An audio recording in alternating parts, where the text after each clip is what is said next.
أعوذ بالله من الشيطان الرجيم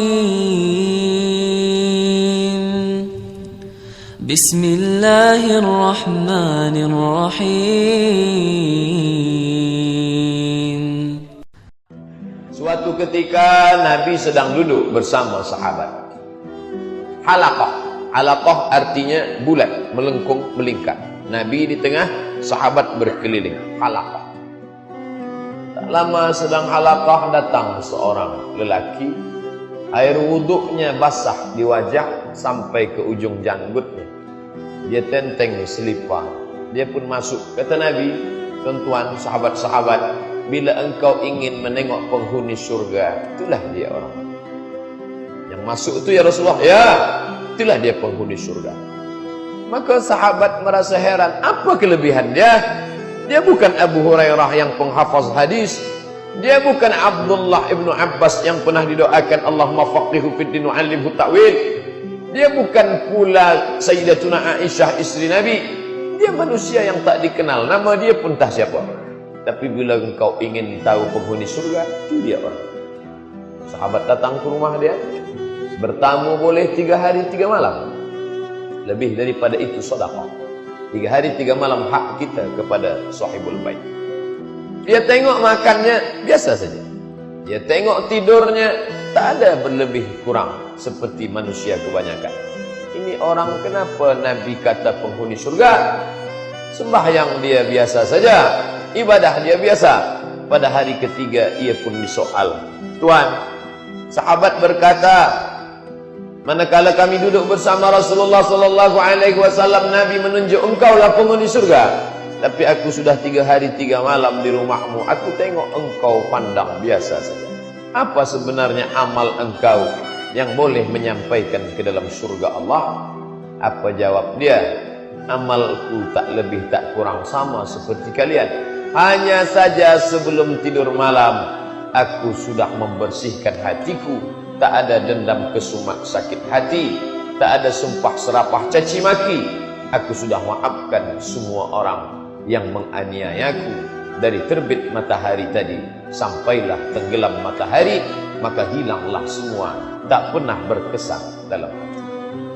Apa maknanya? Surga tak selamanya direbut dengan al-hajjul mabrur, laisa lahu jazaa illal jannah. Surga tak hanya direbut dengan membina masjid, man bana masjidan banallahu mithlahu baitan fil jannah. Siapa yang haji mabrur balasannya surga. Siapa yang mampu membina masjid maka dibangunkan istana dalam surga. Tapi ada satu lagi. Dia tidak tawaf, dia tidak sa'i, dia tidak melontar jumrah, dia tidak membina masjid. Tapi Nabi menjanjikan dia masuk surga. Kenapa?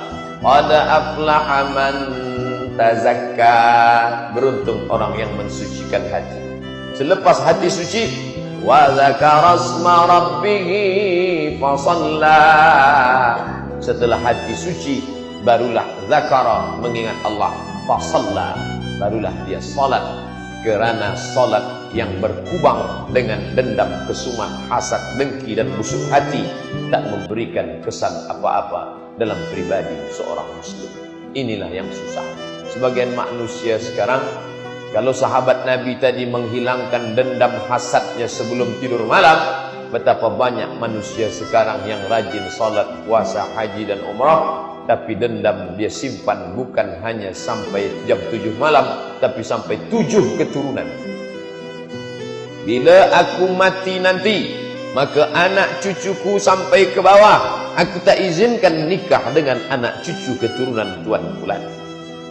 Mana boleh makcik, mana boleh puan-puan, ini tak boleh.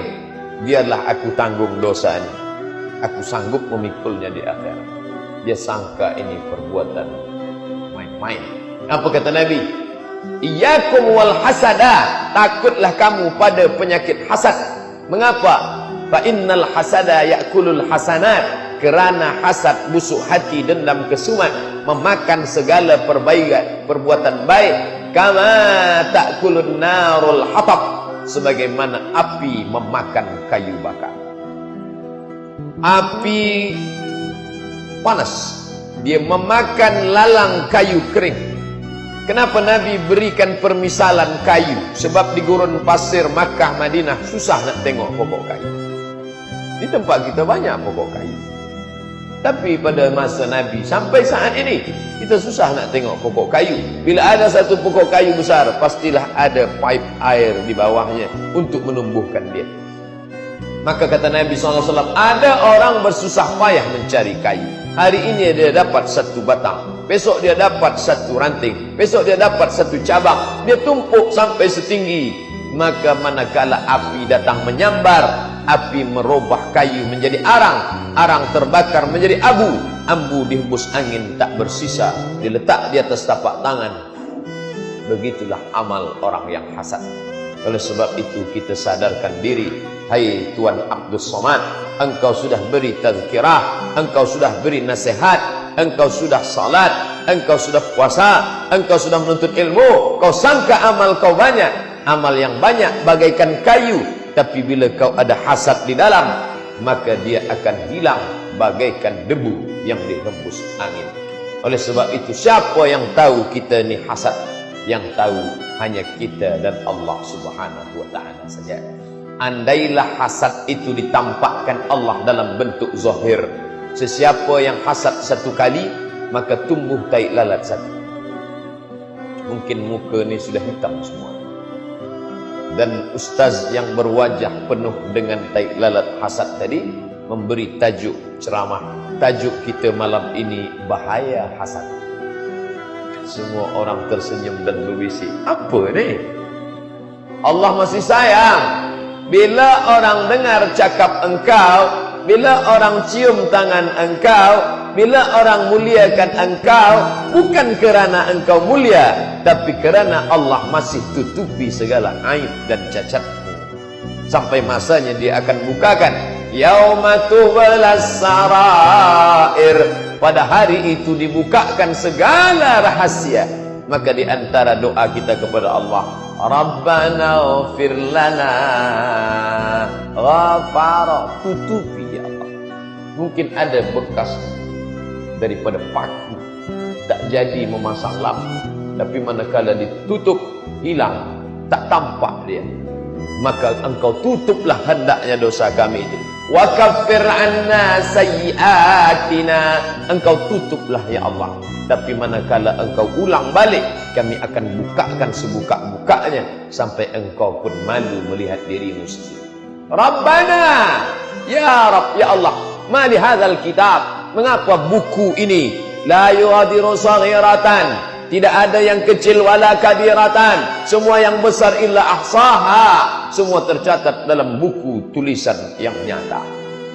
Semuanya, sekecil-kecilnya, sebesar tapak kaki semut yang hitam, di atas batu yang hitam, di tengah malam yang kelam, akan Allah tampakkan. Faman ya'mal mithqala dzarratin khairan yarah. Akan kau pandang dengan biji matamu, terang benderang, seperti memandang di tengah matahari terik yang panas. Maka pada saat itu kita pun tutupilah hasad yang ada di dalam. Saya ni Pak Ustaz Tuan Haji Abdus Somad, bagaimana menghilangkan hasad di dalam ini? Penyakit itu berbahaya, tapi ada yang lebih berbahaya. Diabetes berbahaya, tapi ada yang lebih berbahaya daripada penyakit. Apa dia? Orang yang tak sadar bahwa dia sakit. Bahayakah penyakit? Ya, semua takut. Tapi ada yang lebih dahsyat, hebat daripada itu. Orang yang tak tahu bahwa dia sakit. Maka kenali diri. Bagaimana kita tahu bahwa aku ni hasad? Mengenali diri kena hasad ada dua. Yang pertama, karahatul nikmah alal mun'ami alaih. Tak senang menengok orang lain dapat nikmat. Orang lain yang dapat nikmat, kita demam 2-3 hari. Karahatul nikmah alal mun'ami alaih. Engkau rasa tak senang memandang orang dapat nikmat, engkau sudah kena hasad. Tapi baru 50%. Bagaimana dia boleh menjadi komplit? Wa hubbu zawaliha, engkau ingin supaya nikmat orang itu musnah daripada dirinya. Dari hasad inilah muncul hasud. Dari hasad inilah muncul ain. Dari hasad inilah muncul sihir. Dari hasad inilah muncul black magic. Dari hasad inilah datang bomoh, dari hasad inilah semuanya. Maka kita diajarkan, wa min syarri hasidin idza hasad. Orang yang terkena penyakit itu disebut hasidin. Nama orang yang terkena itu hasad. Mohon maaf bila ada tuan bernama Tuan Hasidin. Tak ada niat nak menyindir, hanya membacakan ayat dalam Quran saja. Wa min syarri hasidin idza hasad. Mengapa mereka tak mau percaya kepada baginda Muhammad sallallahu alaihi wasallam? Kerana hasad.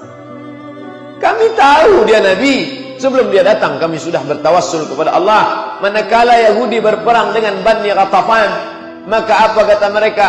Allahumma inna natawassalu ilaika bijabi nabiyikal mursal. Kami bertawassul kepada engkau dengan barakat nabi yang akan datang di akhir zaman. Menangkanlah kami nanti. Yahudi bertawassul kepada Allah. Wa kanu min qablu yastaftihuna 'ala alladhina kafaru. Mereka Yahudi sebelum berperang mereka minta kemenangan dengan menyebut nama nabi yang terakhir. Kerana dalam kitab suci mereka disebutkan nabi terakhir itu keturunan Ibrahim alaihissalam. Mereka salah sangka. Dia sangka dari Ibrahim beranakkan Ishak, beranakkan Yakub, beranakkan Yusuf, beranakkan Yahuza. Yusuf ada saudara kandung Yahuza, keturunan Yahuza, Yahudi, Zeus. Dia sangka daripada ini, maka dia salah menduga. Rupa-rupanya dia memang keturunan Ibrahim, tapi daripada Ismail dan bukan dari Ishak. Maka apa kata dia? Ini bukan yang kami inginkan. Kami tak ingin yang ini. Kami ingin nabi yang Yahudi. Maka dia tak percaya kepada Sayyidina wa Maulana Muhammad sallallahu alaihi wasallam.